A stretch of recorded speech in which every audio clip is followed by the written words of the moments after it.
ससुराल बना सब्जी मंडी। कहते हैं शादी के बाद ननद भाभी की सबसे अच्छी सहेली बन जाती है, पर कई ननदें सिर्फ ननदें ही रहती हैं जिन्हें ऐसा लगता है कि उनकी भाभियों के घर आ जाने से उनका राज उनके घर से चला जाएगा। पिंकी अपने परिवार की सबसे लाडली बेटी थी। दोनों भाइयों में एक अकेली बहन, जिसकी हर बात पूरा परिवार और उसके भाई सर आंखों पर रखते थे। पर उसे अब डर लगने लगा था, क्योंकि उसके दोनों भाइयों की शादी होने वाली थी। हाँ बहन जी, मैंने सोचा अब दोनों बेटों की शादी साथ ही कर देते हैं। अब दोनों बेटों के लिए लड़कियां साथ ही मिल गई है तो आप ज़रूर आइएगा शादी में। हाँ जी, रखती हूँ, चलिए। अरे पिंकी तो तैयार हुई या नहीं? 2 दिन बाद तेरे भाइयों की शादी है। क्या जरूरत है दोनों की शादी एक साथ करवाने की? अरे तुझे तो खुश होना चाहिए कि एक साथ तेरी 2 भाभियां आ रही है। मुझे क्यों खुश होना चाहिए? अब दोनों भाई मुझ पर ध्यान ही नहीं देंगे, अपनी बेबियों पर ध्यान देंगे। अरे ऐसा नहीं है पिंकी, बहन बहन की जगह होती है और बीवी बीवी की जगह, समझी? तो इस घर में सबसे लाडली है और हमेशा रहेगी। पर अब तेरे भाइयों की ज़िंदगी में उनकी जीवन संगिनी आ जाएगी, तो तुझे भी तो समझना होगा कि उनकी अपनी ज़िंदगी भी तो है। मैं कुछ नहीं जानती, मेरे भाई सिर्फ मेरे हैं। किसी के भी आने से मेरी वैल्यू कम नहीं होनी चाहिए। तू नहीं समझेगी। चल ये सब छोड़ और तैयार हो जा, सारे मेहमान आते ही होंगे। पिंकी को ये बात खटक रही थी कि अब उसके भाइयों की ज़िंदगी में कोई और आने वाला था, जिससे शायद उसके भाई उसकी तरफ कम ध्यान देंगे। 2 दिनों में उसके भाइयों की शादी भी हो गई और आज नई बहुओं का गृह प्रवेश था। पिंकी, गृह प्रवेश की थाली लेके आना जरा बेटा। हाँ अभी लाई। ये लो माँ। राजेश भैया ने देखो तो कैसे कविता भाभी का हाथ पकड़ा है। लगता है छोटे भैया को भाभी का हाथ पकड़ते हुए शर्म आ रही है। आपने मेरा हाथ क्यों नहीं पकड़ा जी? अरे मुझे इतने सारे लोगों के सामने शर्म आती है। जेठ जी ने भी तो पकड़ा है ना जेठानी जी का हाथ। अरे जरूरी है क्या जो वो करे वो मैं करूं? अरे चलो चलो अब गृह प्रवेश करो दोनों भाभियाँ, मेरे भाइयों का हाथ पकड़ी हुई। दीपा भाभी, शायद आपको तो ऐसे ही बिना हाथ के ही गृह प्रवेश करना पड़ेगा, क्योंकि अनुज भाई ने तो भाभी का हाथ पकड़ा नहीं। पिंकी की बातों से दीपा को बुरा लगा, क्योंकि उसने सबके सामने ये बात कही कि अनुज ने उसका हाथ नहीं पकड़ा है, और इस बात को लेकर रात को दीपा और अनुज में बहस शुरू हो गई। अरे अब मुझे नहीं पसंद सबके सामने ये सब करना, तो मैं क्या करूं? मेरा मन रखने के लिए ही आप ये सब कर देते। मुझसे नहीं होता ये सब, मैं पहले ही बता दे रहा हूँ। ठीक है, जैसी आपकी मर्जी। पिंकी के इतना ज़्यादा बोलने की वजह से दीपा और अनुज में पहली रात को ही झगड़ा हो गया। दूसरी सुबह दोनों बहुएं सज धज के अपनी पहली रसोई के लिए आती हैं। अरे वाह, दोनों भाभियाँ तो बहुत सुंदर लग रही हैं। पर ना दीपा भाभी ज़्यादा सुंदर लग रही है। आपने तो बहुत खूबसूरत साड़ी पहनी है भाभी। Thank you Pinky. हाँ सच में आप ना कमाल की लग रही हैं। मैं भी तो कम सुंदर नहीं हूँ, ये तो मुझे किसी भी एंगल से ज़्यादा सुंदर नहीं लग रही। तो आज आप क्या बना रही है दोनों? मैंने सुना है आप दोनों बहुत अच्छा खाना बना लेती हैं। चलिए आज देखते कौन सबसे ज़्यादा अच्छा खाना बनाता है। जो सबसे अच्छा खाना बनाएगा वही मेरे भाइयों के दिल पर राज करेगा। वो तो मैं ही करूँगी, चाहे कुछ भी हो जाए। इस बार मैं भाभी को जीतने नहीं दूंगी। तो चलिए दोनों हो जाइए शुरू, फिर देखते हैं कौन जीतता है। पिंकी के उकसाने पर दोनों बहुएं रसोई में एक दूसरे से जैसे कंपटीशन में लग गई।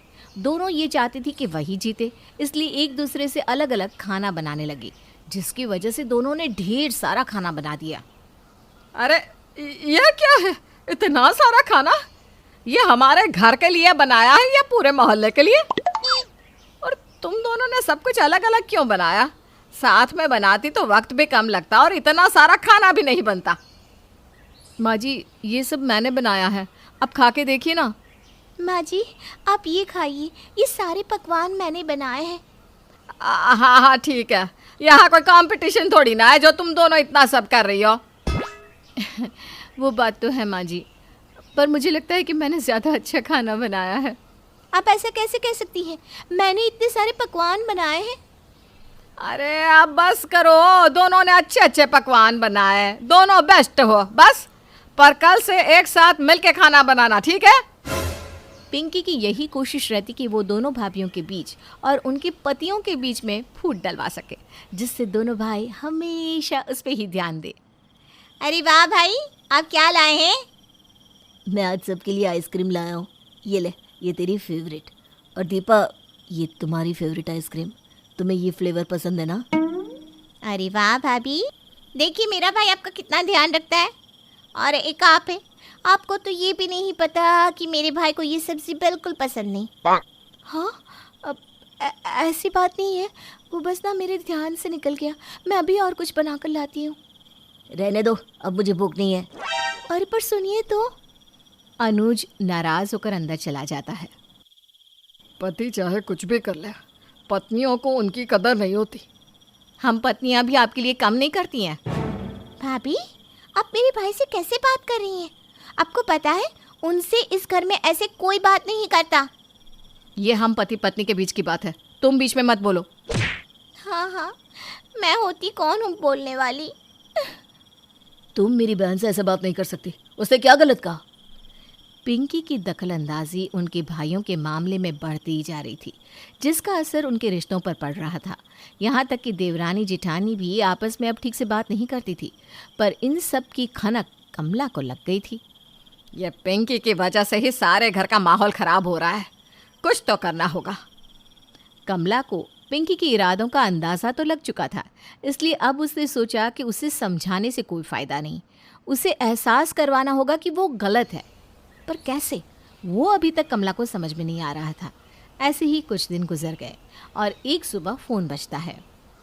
हेलो, अरे बुआ जी, कैसे हैं आप? हम तो ठीक है, तुम कैसी हो? हमारे भैया कैसे हैं? पापा बिल्कुल ठीक है बुआ जी। आप बताइए, आपने कैसे फ़ोन किया? क्या करे, तुम्हारी माँ को तो फुर्सत ही नहीं कि ननद को एक फ़ोन ही कर ले। पता नहीं क्या ही करती रहती है पूरा दिन।